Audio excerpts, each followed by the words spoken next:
ఇలా తిరుక్కుంటూ వెళ్ళి చంద్రబాబు నాయుడు గారి ఇంటి దగ్గరికి వెళ్ళేటివి ఇల్లు చంద్రబాబు నాయుడు గారు ఎవడెత్తాడు శనివారం అర్ధరాత్రి తర్వాత ఎవడెత్తాడు, ఎందుకు ఎత్తాడు? చంద్రబాబు నాయుడు గారి అది ఎత్తకపోయినంటే చంద్రబాబు నాయుడు గారి ఇల్లు మునిగేది. ఎందుకనంటే ఆ నీళ్లు ఇలా నాయుడు ఇంటిని కాపాడుకోవడానికి ఇదంతా జరిగింది, విపత్తు జరిగింది అనేది. అండ్ ఇంకొకటి సార్, ఈనాడులో వచ్చిన ఒక లాజిక్ మరిచిన జగన్ అనే ఒక వార్త సార్. ఇది వాస్తవానికి విజయవాడకు ఒకవైపున కృష్ణానది ప్రవహిస్తే నేను అదే చెప్పబోతున్నా. కృష్ణానదికి ఒకవైపు చంద్రబాబు నాయుడు ఇల్లు ఉంటుంది, ఇంకోవైపు బుడమేరు ఉంటుంది. బుడమేరు ఒకవైపు, నాకు తెలిసినంత వరకు బుడమేరు లెఫ్ట్ ఉంటుంది అనుకుంటాను, సబ్జెక్ట్ కరెక్షన్. కృష్ణానదికి రైట్ సైడ్ చంద్రబాబు నాయుడు ఇల్లు ఉంటుంది. కృష్ణానది ప్రవాహానికి రైట్ సైడ్ చంద్రబాబు నాయుడు గారు, ఎగ్జాక్ట్లీ అదే చెప్పింది. Left side Budameru, left side Budameru ఉంటుంది. బుడమేరు నుంచి కృష్ణానదికి వెళ్ళే వాటర్ కూడా I think around 7,000 cusecs per second capacity. అంటే బుడమేరు నుంచి మీకు వెలగలేరు రెగ్యులేటర్ దగ్గర నుంచి మీకు కృష్ణానదికి డైవర్షన్ కదా. బుడమేరేమో మీకు ఖమ్మం జిల్లా కృష్ణానది, ఖమ్మం కృష్ణా ఉమ్మడి జిల్లాల నుంచి అనేక రకాల చెరువులు, చిన్న చిన్న ఉపనదులు, చిన్నవి అవన్నీ వచ్చి వాటర్ బుడమేరులో కలుస్తాయి. బుడమేరు నుంచి కిందికి వెళ్తుంది కొల్లేరుకు, అది కొల్లేరులో కలవాలి. సో బుడమేరు దగ్గర ఈ వెలగలేరు రెగ్యులేటర్ నుంచి డైవర్ట్ చేయగలిగే సామర్థ్యం కృష్ణానదికి నాకు తెలిసినంత వరకు అరౌండ్ 7,500 క్యూసెక్స్ పర్ సెకండ్. కానీ కృష్ణానదికి వరద వచ్చింది ఎప్పుడు? 11,40,000 క్యూసెక్స్ పర్ సెకండ్ నీటి ప్రవాహం ఉన్నప్పుడు వరద వచ్చింది. వాస్తవానికి ఈ బుడమేరుకు వరద వచ్చే సమయంలో కూడా కృష్ణానదిలో 6-7 లక్షల క్యూసెక్లు పర్ సెకండ్ వాటర్ ఉంది ఇప్పటికే. సో ఈ 7,000 ఎన్ని కలిస్తే 11,000 లక్షలు అవుతుంది. ఇప్పుడు 7,000 ఎంత కలిస్తే బుడమేరు, కృష్ణానదికే భారీగా ప్రవాహం ఉంది. కృష్ణానదికే భారీగా ప్రవాహం ఉన్నప్పుడు మీకు బుడమేరు నది నీరు ఎంత కలిస్తే కృష్ణానది వరదలై పరవళ్ళు తొక్కి చంద్రబాబు నాయుడు ఇంటి ముంచేస్తుంది? నాకు అర్థం కాని లాజిక్. నాకు తెలిసిన చాలా తక్కువ అక్కడ ఇరిగేషన్ జాగ్రఫీ, బట్ నాకున్న పరిమితమైన అవగాహనతో చెప్తున్నాను. కృష్ణానదిలో అప్పటికే భారీగా వరద ప్రవాహం ఉంది. సాధారణంగా సముద్రపు ఆటుపోట్లు అంటాం మనం. వరద ప్రవాహం ఉన్నప్పుడు తీసుకోదు కదా నది యాక్సెప్ట్ కూడా చేయదు. నాకు తెలిసిన వరకు బుడమేరు నుంచి ఒకవేళ భారీగా వరద ప్రవాహం వెళ్ళినా కృష్ణానదిలో ఖాళీ ఉంటే తీసుకుంటుంది. కృష్ణానదిలోనే భయంకరమైన వరద ప్రవాహం ఉంది, అది ఎలా తీసుకుంటుంది? సో అందువల్ల ఈ లాజిక్ ఇంకా అసలు నిజంగానే లాజిక్ మర్చిన జగన్ అయినా అనాలి. అది కాక కూడా ఏ ముఖ్యమంత్రి కూడా అంత నీచమైన పనికి దిగజారుతాడని నేను అనుకోను. ఏ ముఖ్యమంత్రి అయినా మనం ఎలాంటి రాజకీయ ఆరోపణలు చేసేటప్పుడు కూడా కొంత ఆలోచించి చేయాలి. లేదు ఎవరన్నా ఎక్స్పర్ట్స్ చెప్పాలి, పొలిటీషియన్ స్టేట్మెంట్ కాదు కదా. సో అందువల్ల బుడమేరు కృష్ణానది పారలల్గా ప్రవహిస్తూ ఉంటాయి. సో అందువల్ల మరి ఇంకొక మాట కూడా చెప్తాను. ఓకే, గేట్లు ఎత్తలేదు, ఏమయ్యేది? వాటర్ ఎగువకు ఎగ్సి కొట్టేది కదా. ఎగువకు ఎగ్సి కొట్టినప్పుడు అక్కడ 3-4 మండలాలు ఉన్నట్టున్నాయి. మరి ఆ మండలాలు మునిగేవి కదా. అంటే అక్కడ ప్రజలు ముంచమని చెప్తారా? నీకు నీరు పల్లె మెరుగు అంటారు, నీవు నీరుని వదలాల్సిందే. అనూహ్యమైన ప్రవాహం ఉంటే నీకు మొత్తం గేట్లే కొట్టుకుపోతాయి. మనం చూడలేదా గేట్లు కొట్టుకుపోయిన ఎక్స్పీరియన్స్? ఇంకొకటి, నాకు టోటల్ బుడమేరులో వరద ప్రవాహమే 47,000 క్యూసెక్లు టోటల్ వరద ప్రవాహం. పీక్ వరద ప్రవాహం కూడా పీక్ వరద ప్రవాహమే 47,000 క్యూసెక్లు ఉంటే, ఆడ కృష్ణానదిలో 11,40,000 ఉంటే, బుడమేరు వల్లనే కృష్ణానదికి వరద వచ్చి కృష్ణానది నీళ్లు వెళ్ళి చంద్రబాబు నాయుడు ఇంటిని ముంచుతుందా? బుడమేరు లేకపోయినా ముంచుతుంది. కృష్ణానదిలో వరద ఉన్నప్పుడు ముంచకుంటుందా? ఇప్పుడు చంద్రబాబు నాయుడు ఇంటికి నీళ్ళు రాలేదా? నాకు తెలిసినంతవరకు అయితే ఇంటి కాంపౌండ్ వాళ్ళకు నీళ్ళు వచ్చినట్టు తెలుసు నాకు. సో చంద్రబాబు నాయుడు లేవు, ఇప్పుడు నీళ్ళు రాకుండా ఉండలే. సో ఎలా ఉంటుంది? కృష్ణానదికి వరద వస్తే ఆటోమేటిక్గా వస్తుంది నీళ్ళు. సో అందువల్ల మీకు బుడమేరు 47,000 క్యూసెక్ల నీరు వల్లనే కృష్ణానదికి 11,40,000 అంటే మరి మిగతా 11 లక్షలు ఎక్కడి నుంచి వచ్చినాయి? బుడమేరు నుంచి ఒకే గేట్లు ఎత్తి ఇటు వదిలేరు అనుకుందాం. గేట్లు ఎత్తకపోతే ఏమయ్యేది ఏంటంటే, బుడమేరు గేట్లు ఎత్తడం అనేది అనివార్యం. ఎవడెత్తాడని జగన్ అడుగుతున్నారు, కానీ ఎత్తకపోతే ఏమయ్యేది అనేది తర్వాత చర్చ. అది పైన ఎగువ మండలాలు ఎగిరిపోయేవా ఏమయ్యేది? కానీ ఎత్తినప్పుడు ప్రజలకు అలర్ట్ చేయలేదు. అక్కడ అడ్మినిస్ట్రేటివ్ ఫెయిల్యూర్ చాలా క్లియర్గా కనబడుతోంది, పాలనా వైఫల్యం. అంటే ఇప్పటికి కూడా ప్రభుత్వము లేదు మేము ఖచ్చితంగా సమాచారం ఇచ్చాం, ఇంకో ఎవిడెన్స్ అని ఎక్కడ చెప్పడం లేదు, ఆ అంశం పైన రియాక్ట్ కావడం లేదు. విమర్శ ఎక్కడ వస్తుందంటే మీరు ఆ బుడమేరు గేట్లు ఎత్తేటప్పుడు ప్రజలను అలర్ట్ చేయాల్సి ఉండే అక్కడ అంచనాల లోపం. మరి ఏం లోపం? ఇంత స్థాయిలో వరద ప్రమాదం వస్తుందని అధికారులు అంచనా వేయలేకపోయారా? లేదు అసలు చివరి నిమిషం వరకు బుడమేరులో ఇంత నీరు వస్తుందని అనుకోలేదా? అందువల్ల గేట్లు ఎత్తాల్సిన సమయం వచ్చే సమయానికి ఇక ప్రజలను అలర్ట్ చేసే సమయం లేకుండా పోయిందా? ఇది మనకు తెలియదు. దీనిపైన విచారణ జరిపితే తప్ప తెలియదు. ప్రభుత్వం సాధారణంగా అంగీకరించదు. మేము చెప్పలేదు అని ఎవరు ఎందుకు ఒప్పుకుంటుంది ప్రభుత్వాన్ని? అందువల్ల ప్రతిపక్షాలకు కూడా ఎక్కడ ప్రశ్నించాలో అక్కడ ప్రశ్నించాలి. నిరాధారమైన ప్రశ్నలు వేస్తే ఎవరైనా కొంతమంది నమ్మితే నమ్మచ్చు. ఎందుకంటే రాజకీయాల్లో నరేటివ్ బిల్డింగ్ పర్సెప్షనే ముఖ్యం. ఇప్పుడు మీరు ఎక్కడుందో, కృష్ణానది ఎక్కడుందో, దీనికి దానికి ఉన్న లింక్ ఏంటి, వెలగలేరు రెగ్యులేటర్ ఏంటి, ఇవన్నీ చాలామంది తెలియకపోవచ్చు. నాకే సగం తెలుసు. అందువల్ల వారు జనంగా నమ్మితే నమ్మచ్చు. కానీ అల్టిమేట్గా అపోజిషన్ సక్సెస్ అయ్యేది ఎక్కడ గవర్నమెంట్ ఫెయిల్యూర్ రియల్గా ఉందో అక్కడ మాట్లాడాలి. రియల్గా ఉన్నది ఎక్కడ అంటే బుడమేరు గేట్లు ఎత్తినప్పుడు అక్కడ దిగువ ప్రాంతంలో ఉన్న ప్రజలను అలర్ట్ చేయాలి. ఆ అలర్ట్ చేయడంలో పొరపాటు జరిగింది అనేది అందరూ చెప్పేది. ఎందుకు జరిగింది అనేది నేను చెప్పిన 2 కారణాలు అయ్యి ఉండవచ్చు. అంటే అధికారులు వాటర్ ఒకటేసారి అంత వస్తుందని అంచనా వేయకపోవచ్చు, లేదు ఒకవేళ విడుదల చేసినా ఇంత వరద బీభత్సం వస్తుందని అనుకోకపోవచ్చు, మనకు తెలియదు. అది జరపాలి. ఇప్పుడు ఏమైందంటే పరిస్థితి ఎట్లా వచ్చిందంటే ఇవాళ కూడా పత్రికలు చూసాం, మళ్ళీ బుడమేరుకు వరద. జనంలో నిన్నటి నుంచి విజయవాడలో పెద్ద వదంతులు, బుడమేరుకు వరదలు వస్తాయట మళ్ళీ అని. ప్రభుత్వం అప్పుడు క్లారిఫై చేయాల్సి వచ్చింది 10,000 క్యూసెక్ల మించి రాదు అని. సో అందువల్ల మనం ఎప్పుడు కూడా ఇలాంటి సమయంలో ఆధారాలతో కూడిన విమర్శలు చేయాలి తప్ప ఆధారాలు లేని రాజకీయ విమర్శల వల్ల ఫలితం ఉండదు కదా. రైట్. ఈ బుడమేరు వాటర్ ప్రవహించే మీరు చెప్తున్న లాజిక్ సార్, అదే మీరు చెప్పిందే చదువుతా సార్ మళ్ళీ. వాస్తవానికి విజయవాడకు ఒకవైపున కృష్ణానది ప్రవహిస్తే మరోవైపు బుడమేరు ఉంటుంది. ఈ రెండిటి ప్రవాహ మార్గాలు వేరువేరు. కృష్ణానది ఉమ్మడి కృష్ణా జిల్లా నుంచి సముద్రంలో కలుస్తుంది. బుడమేరు ఉమ్మడి కృష్ణా నుంచి ఉమ్మడి పశ్చిమ గోదావరి జిల్లాలకు వెడుతోంది. ఈ మొత్తం నేను చెప్పింది అదే కదా. మీకు కృష్ణానదేమో ఉమ్మడి కృష్ణానది నుంచి వచ్చి అంశల్దీవి అనుకుంటాను, అక్కడ సముద్రంలో కలుస్తుంది. బుడమేరేమో మీకు ఎగువ ఖమ్మము ఉమ్మడి కృష్ణా నుంచి వచ్చి కొల్లేరులో కలుస్తుంది. ఇప్పుడు కొల్లేరులో ఏమవుతుందంటే క్యాచ్మెంట్, కొల్లేరుకున్న వాటర్ క్యారింగ్ కెపాసిటీ తగ్గిపోయింది. కొల్లేరులో ఆక్రమణలు పెరిగిపోయి ఆ వాటర్ క్యారింగ్ కెపాసిటీ బాగా తగ్గిపోయింది. ఈవెన్ బుడమేరుకు క్యాచ్మెంట్ ఏరియాలో కూడా ఆక్రమణలు ఉన్నాయని పవన్ కళ్యాణ్ వ్యాఖ్యానించినట్టు చూశాను. సో అందువల్ల ఆ వాటర్ క్యారింగ్ కెపాసిటీ ఆఫ్ కొల్లేరు తగ్గిపోవడం వల్ల నీకు బుడమేరు వాటర్ను ఆ కొల్లేరు తీసుకోలేకపోయింది. అది కూడా ఒక కారణం ఇవాళ వరదలకు. మీకు కొల్లేరు కనుక 30 ఏళ్ల క్రితమో 40 ఏళ్ల క్రితమో నీటి సామర్థ్యం ఇవాళ ఉంటే అసలు విజయవాడ మునిగేది కాదు నా అంచనా. నేను కొల్లేరు కూడా ఆ ప్రాంతం కూడా తిరిగి వచ్చాను. సో విజయవాడ మునిగేది కాదు, ఎందుకంటే కొల్లేరు తీసుకునేది అంటే ఈ స్థాయిలో డ్యామేజ్ ఉండేది కాదు. కానీ కొల్లేరు కూడా తీసుకునే సామర్థ్యం కొల్లేరు మొత్తం ఆక్రమణల వల్ల సామర్థ్యం తగ్గిపోయింది.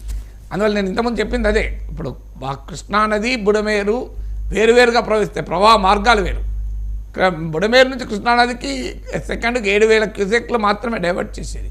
ఓకే, ఇంకొంత కట్టలు తెగిపోయి ప్రవహించిన 7,000 కాకపోతే 15,000 అవుతుంది.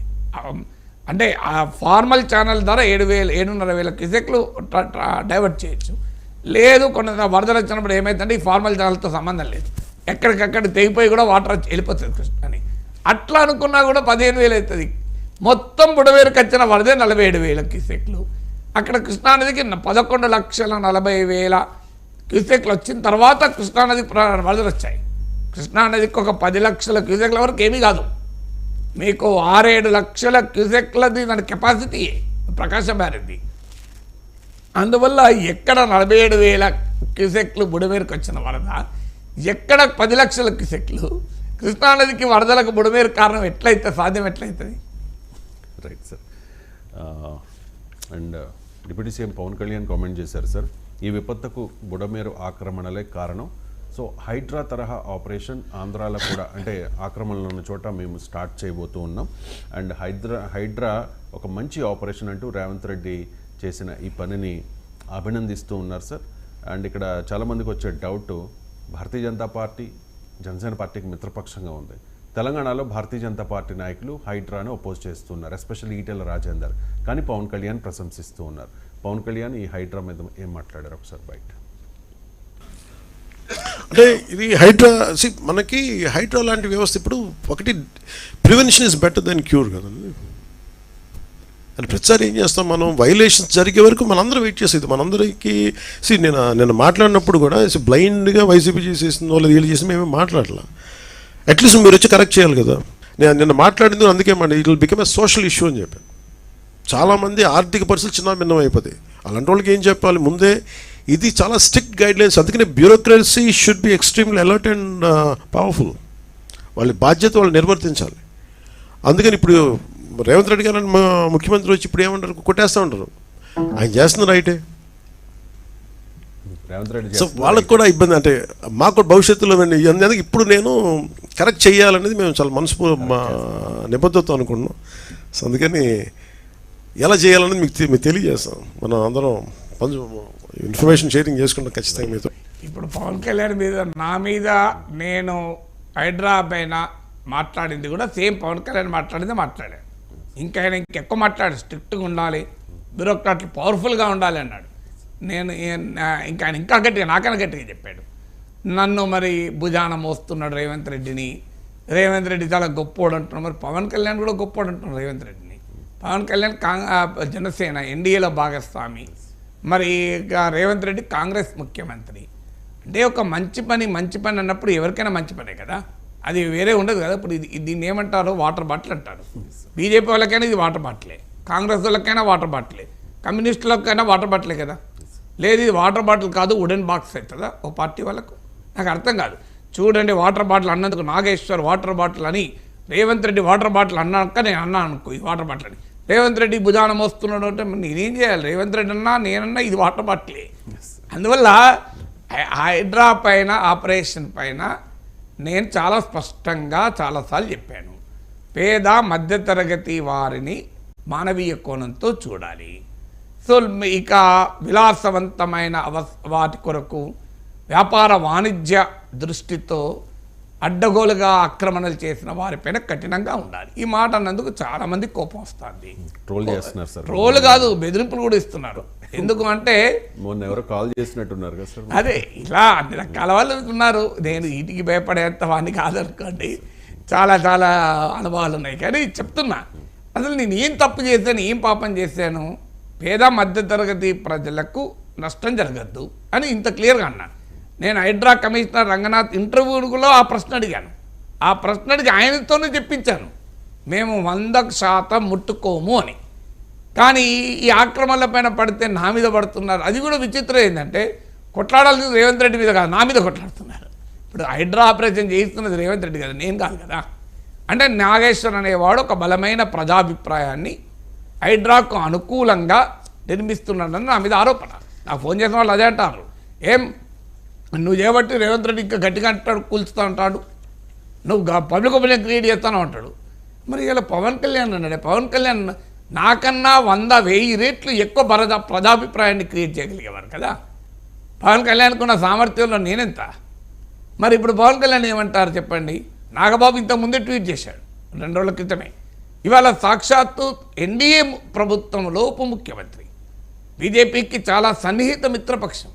ఆ మాటకొస్తే బీజేపీలో కూడా ఒకే అభిప్రాయం లేదు. రంగనాథన్ రావు, రాజాసింగ్ లాంటి వాళ్ళు మద్దతు ఇచ్చారు కదా. బీజేపీ అధికారికంగా ఒక ఒపీనియన్ ఏం చెప్పలేదు నాకు తెలిసినంతవరకు ఇప్పటి వరకు. సో అందువల్ల వాళ్ళేమి హైడ్రాను వ్యతిరేకిస్తూ భారతీయ జనతా పార్టీ తీర్మానం చేసిందా? చేయలే కదా. సో అందువల్ల రాజకీయ పార్టీలలో స్పష్టత ఉండాలి, ఏ వైఖరి తీసుకోవాలి అని. నా వైఖరి ఒకటే, పేద మధ్యతరగతి ప్రజల సమస్యను మానవీయంగా చూడండి. వారిని మీ ఇష్టం వచ్చినట్టుగా, ఎందుకంటే వారు నిందితులు కారు, వారు బాధితులు. నేను చాలాసార్లు చెప్పాను, వాళ్ళు నిందితులు కాదు, వాళ్ళు బాధితులు అన్నాను. సో నిందితులను బాధితులను ఒకే రకంగా చూస్తావా?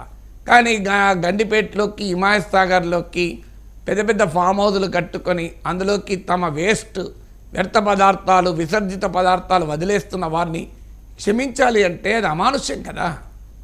సో చెరువులు ఆక్రమించి వరదల వల్ల పేద మధ్యతరగతి ప్రజల ఇళ్లను ముంచేస్తున్న వారిని ఎందుకు క్షమించాలి? ఇప్పుడు పవన్ కళ్యాణ్ అన్నది అదే కదా, బుడమేరులో చాలా ఆక్రమణలకు గురయ్యాయి. ఆక్రమించింది ఎవరు? సామాన్యుడా? పేదవాడు ఆక్రమిస్తాడా? ఆక్రమించేదేమో పెద్దలు, అనుభవించేదెవరు? ఇవాళ సింగనగర్లో, విజయవాడలో ఎవరు అనుభవిస్తున్నారు? 1 టౌన్లో సామాన్యుడు అనుభవిస్తున్నాడు. అంటే పెద్దల ఆక్రమణల వల్ల సామాన్యుడు దెబ్బతింటున్నాడు. ఇప్పుడు హైడ్రా కూడా కన్వెన్షన్ విషయంలో హైడ్రా కమిషనర్ చెప్పింది అదే కదా. ఆడ కన్వెన్షన్ తుమ్మిడికుంటలో FTL బఫర్ జోన్ ఆక్రమించి కట్టడం వల్ల ఆడ అయ్యప్ప సొసైటీ దగ్గర మిగతా చోట ఆ ప్రాంతాల్లో పేద మధ్యతరగతి వాళ్ళ ఇల్లు మునిగిపోతున్నాయి వరద వచ్చినప్పుడల్లా. అంటే ఈ మాట అన్నందుకు నా మీద మరి కోపం వస్తే నేనేం చేయగలను? ఇలాంటి కోపానికి నేనేమి వెనకాడేవాని కాదు. నా స్టాండ్ ఎప్పుడైనా ఒకటే, విలాసవంతమైన వ్యాపార వాణిజ్య ఆక్రమణలన్నింటినీ తొలగించాల్సింది. అంటే ఆక్రమించుకొని 100 కోట్లు సంపాదించుకుందాం అనుకునే ఆక్రమణలు ఎందుకు ఎలా చేయాలండి? అదొకటే కాదు, చెరువులే కాదు, పార్కులు, ప్రభుత్వ స్థలాలు. ఏదో ఒక ఇల్లు లేదు, హైదరాబాద్లో రెంట్కు ఉండలేము, కూలి నాలి చేసుకోవడానికి ఏదో ఊరు నుంచి వచ్చాడు, 50 అడుగుల ల్యాండ్లో గుర్తేసుకున్నాడు. అతన్ని 10 ఎకరాల్లో ఫామ్ హౌస్ కట్టుకొని ప్రభుత్వ భూమిలో పార్కులు ఆక్రమించుకున్నాను ఒకే రకం చూస్తామా? ఇది అన్యాయం కదా. ఈ పేదవాడి గుడిసెను చూపెట్టి ఆ ఫామ్ హౌస్ను రక్షిస్తున్నారు. ఇప్పుడు సమస్య అది. ఈ పేదవాడి గుడిసెను చూపెట్టి వెంచర్లో, చెరువులో వెంచర్ వేసినటువంటి ఒక బిల్డర్ మోసాలకు బలైపోయిన ఒక మధ్యతరగతి జీవి ఆక్రందనను చూపెట్టి ఇవాళ చెరువులు ఆక్రమించుకున్న పెద్దలు బయటపడదామని చూస్తున్నారు. అందుకే నాలాంటి వాళ్ళు ఇంత గట్టిగా మాట్లాడుతున్నాం. రేపు రేవంత్ రెడ్డి వెనక్కి తగ్గినా నిలదీస్తాం, గట్టిగా మాట్లాడేది. అందుకే మాకు హక్కు ఉంటుంది రేవంత్ రెడ్డి వినది ప్రభుత్వానికి. కానీ ఇవాళ పత్రికలో కూడా చూశాను, సొంత పార్టీలో కూడా పొలిటికల్ ప్రెషర్స్. నమస్తే తెలంగాణలో వచ్చింది సార్. మరి అంటే అంతలా ఉంటుంది. అది రేవంత్ రెడ్డి చెప్పాడు కదా. ఆయన రేవంత్ రెడ్డి కృష్ణాష్టమిలో చెప్పాడు, మా పార్టీలో, మా ప్రభుత్వంలో ఉన్నారు, సమాజంలో అత్యంత శక్తివంతులు ఉన్నారని చెప్పాడు కదా. అందువల్ల ఈ ఆక్రమణల్ని తొలగించాల్సింది. దీనిపైన ఎవరు ఎన్ని బెదిరించినా నా వ్యాఖ్యల్లో మార్పు రాదు, నా మాటల్లో తేడా రాదు. పేద మధ్యతరగతి ప్రజలు నిందితులు కారు. 50 హైదరాబాదులో కూలినాలి చేసుకోవటానికి, ఇళ్లల్లో పనిచేసుకోవటానికి వచ్చి రెంట్లు కట్టలేక ఒక 50 అడుగుల స్థలంలో గుడిసేసుకున్న వారు ఫామ్ హౌస్ కట్టుకొని 100 కోట్ల రూపాయలు రేపు సంపాదించుకుందాం అనుకునేవాడు ఒక్కరు కాదు. వెంచర్లో ఒక బిల్డర్ చేసిన మోసానికి బలైపోయి ఒక ఇల్లు కట్టుకుని బ్యాంకులో లోన్ తీసుకుని ఇల్లు కట్టుకున్న మధ్యతరగతి జీవి ప్రభుత్వ పార్కులు, చెరువుల్ని ఆక్రమించి నిర్మాణాలు చేసిన ఆక్రమణదాడు ఒక్కరు కాదు. కానీ ఈ నిందితులు, బాధితులు ఒక్కరిని చేయకండి మీరు. ప్రభుత్వానికి కూడా అదే విజ్ఞప్తి. బాధితులను బాధితులుగా చూడండి, కానీ బాధితుల పేరు చెప్పి నిందితులు తప్పించుకోవాలని చూస్తున్నారు. ఎందుకంటే చెరువును ఆక్రమించుకున్న వాడు ఎవడు యాక్సెప్ట్ చేయడు, పెద్దవాడైతే. అందువల్ల వాళ్ళు ఏం చేస్తున్నారు? తెలివిగా ఈ పేదవాళ్ళ ముందు పెడుతున్నారు. చూడండి పేదవాళ్ళు, చూడండి మధ్యతరగతి అని. నిజంగా అంత కన్సర్న్ ఉంటే మనం అందరం ఫైట్ చేద్దాం. ఏమో బెటర్. ఇక పేదల గుడిసెలు కూలిస్తే ఊకుంటుంది ఈ ప్రభుత్వం ఉంటుందా? నేను ఒకటే అడుగుతున్నా, నిజంగా హైదరాబాద్లో ఇలా పేద మధ్యతరగతి వాళ్ళు లక్షలలో ఉంటారు. రేవంత్ ప్రభుత్వం కాదు, ఎవరి ప్రభుత్వం కూడా లక్షల మంది ఇల్లు కూల్చగలుగుతుంది. నాకు చెప్పండి, ప్రాక్టికల్గా సాధ్యమా? ప్రజలు ఊరుకుంటారా? తిరుగుబాటు చేయరా? అలా జరిగిన ఖచ్చితంగా పోరాడదాం. కానీ ఇవాళ ఆ గుడిసెవాసుల, ఆ మధ్యతరగతి జీవుల న్యాయమైన ఆవేదనలు చూపెట్టి పెద్దలు తప్పించుకునే ప్రయత్నం చేస్తున్నారు, పెద్దల్ని తప్పించే ప్రయత్నం చేస్తున్నారు. దాన్ని మనం వ్యతిరేకించాలి. Right sir. ఇక నెక్స్ట్ టాపిక్. రైట్ సార్, ఇక పాలిటిక్స్ గురించి మాట్లాడదాం సార్. విజయవాడ వరద ప్రభావిత ప్రాంతాల్లో వరద అయితే క్రమంగా తగ్గుతోంది సార్, బురద మిగిలింది. ఈ బురద చుట్టూ కూడా పొలిటికల్ వార్ అయితే నడుస్తుంది. పొలిటికల్ బురద. Yes sir. ఒకవైపు ప్రజలు ఇబ్బంది పడుతూ ఉంటే ఈ మాటలు యుద్ధం. జగన్మోహన్ రెడ్డి ఇప్పటికీ కూడా కమెంట్ చేస్తూ ఉన్నారు సార్, బుడమేరు ఈ విపత్తు ఇదంతా కూడా ఉద్దేశపూర్వకంగా జరిగిందే. చంద్రబాబు నాయుడు తన ఇంటిని కాపాడుకోవడానికి వేసిన కుట్ర ఇది. కుట్ర ఇన్ ద సెన్స్ ఒక ప్లాన్లో, అంటే కాపాడుకునే క్రమంలో విజయవాడను మొత్తం సగం ముంచేశారు అని చెప్పేసి జగన్ బయట ప్లేస్. ఎవడెత్తాడు? శనివారం అర్ధరాత్రి తర్వాత ఎవడెత్తాడు, ఎందుకు ఎత్తాడు? చంద్రబాబు నాయుడు గారి అది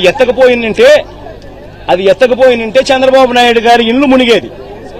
ఎందుకనంటే ఆ నీళ్లు ఇలా తిరుక్కుంటూ వెళ్ళి చంద్రబాబు నాయుడు గారి ఇంటి దగ్గరికి వెళ్ళేటివి. ఇల్లు చంద్రబాబు నాయుడు గారు ఎవడెత్తాడు? శనివారం అర్ధరాత్రి తర్వాత ఎవడెత్తాడు, ఎందుకు ఎత్తాడు? చంద్రబాబు నాయుడు గారి అది ఎత్తకపోయిందంటే చంద్రబాబు నాయుడు గారి ఇల్లు మునిగేది. ఎందుకనంటే ఆ నీళ్లు ఇలా నాయుడు ఇంటిని కాపాడుకోవడానికే ఇదంతా జరిగింది, విపత్తు జరిగింది అనేది. అండ్ ఇంకొకటి సార్, ఈనాడులో వచ్చిన ఒక లాజిక్ మరిచిన జగన్ అనే ఒక వార్త సార్. ఇది వాస్తవానికి విజయవాడకు ఒకవైపున కృష్ణానది ప్రవహిస్తే మరోవైపు, నేను అదే చెప్పబోతున్నా. కృష్ణానదికి ఒకవైపు చంద్రబాబు నాయుడు ఇల్లు ఉంటుంది, ఇంకోవైపు బుడమేరు ఉంటుంది. బుడమేరు ఒకవైపు, నాకు తెలిసినంత వరకు బుడమేరు లెఫ్ట్ ఉంటుంది అనుకుంటాను, సబ్జెక్ట్ కరెక్షన్. కృష్ణానదికి రైట్ సైడ్ చంద్రబాబు నాయుడు ఇల్లు ఉంటుంది.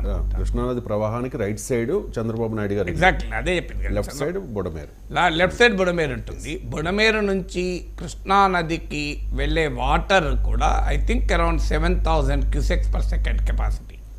అంటే బుడమేరు నుంచి మీకు వెలగలేరు రెగ్యులేటర్ దగ్గర నుంచి మీకు కృష్ణానదికి డైవర్షన్ కదా. బుడమేరేమో మీకు ఖమ్మం జిల్లా కృష్ణానది, ఖమ్మం కృష్ణా ఉమ్మడి జిల్లాల నుంచి అనేక రకాల చెరువులు, చిన్న చిన్న ఉపనదులు, చిన్నవి అవన్నీ వచ్చి వాటర్ బుడమేరులో కలుస్తాయి. బుడమేరు నుంచి కిందికి వెళ్తుంది కొల్లేరుకు, అది కొల్లేరులో కలవాలి. సో బుడమేరు దగ్గర ఈ వెలగలేరు రెగ్యులేటర్ నుంచి డైవర్ట్ చేయగలిగే సామర్థ్యం కృష్ణానదికి నాకు తెలిసినంత వరకు అరౌండ్ 7,500 క్యూసెక్స్ పర్ సెకండ్. కానీ కృష్ణానదికి వరద వచ్చింది ఎప్పుడు? 11,40,000 క్యూసెక్స్ పర్ సెకండ్ నీటి ప్రవాహం ఉన్నప్పుడు వరద వచ్చింది. వాస్తవానికి ఈ బుడమేరుకు వరద వచ్చే సమయంలో కూడా కృష్ణానదిలో 6-7 లక్షల క్యూసెక్లు పర్ సెకండ్ వాటర్ ఉంది ఇప్పటికీ. సో ఈ 7,000 ఎన్ని కలిస్తే 11,000 లక్షలు అవుతుంది. ఇప్పుడు 7,000 ఎంత కలిస్తే బుడమేరు, కృష్ణానదికే భారీగా ప్రవాహం ఉంది. కృష్ణానదికే భారీగా ప్రవాహం ఉన్నప్పుడు మీకు బుడమేరు నది నీరు ఎంత కలిస్తే కృష్ణానది వరదలై పరవళ్ళు తొక్కి చంద్రబాబు నాయుడు ఇంటి ముంచేస్తుంది? నాకు అర్థం కాని లాజిక్. నాకు తెలిసిన చాలా తక్కువ అక్కడ ఇరిగేషన్ జాగ్రఫీ, బట్ నాకున్న పరిమితమైన అవగాహనతో చెప్తాను.